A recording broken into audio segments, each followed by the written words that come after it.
ChatGPT ni jahlini chiqarib qo'yishingiz mumkin kelajakda. U sizga nimadir buyruqni berishi mumkin. Mana shu narsani qildim. Qachondir siz o'sha narsadan bosh tortishingiz mumkin. Lekin u sizni parollaringizdan tortib ijtimoiy tarmoqlardagi, balki sizni eski kirdi chiqdi ma'lumotlaringiz, eski korxonangizni mayda-chuyda kamchiliklari va eski tarixda yo'l qo'ygan xatoliklaringiz yoki bo'lmasa salomatligidagi nuqsonlaringizni ChatGPT bilib, uni ommaga oshkor qilib yuborish ehtimoli bor. ChatGPT siz bilan menga o'xshab ijtimoiy tarmoqlarda akkaunt ocha olmaydi deb o'ylaysizmi?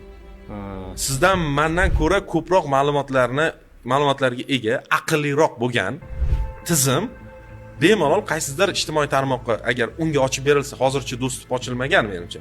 Ertangi ijtimoiy tarmoqlarga kirish imkoniyatini ochib bersa bo'ldi, to'lib ketadi.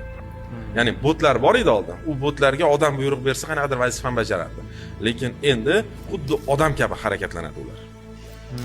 Buning uchun bitta zo'r case tavsiya etaman. Bitta film bor, qo'rqinchli film. Adashmasam 3 ta soni chiqqan va o'sha narsaga yaqinlashib kelyapmiz. U kinoni oti adashmasam "Убрать из друзей" deb nomlanadi ruschasiga. Shu kinoni ko'rish tavsiya etaman. Skype'da begona odam qo'shilib qoladi.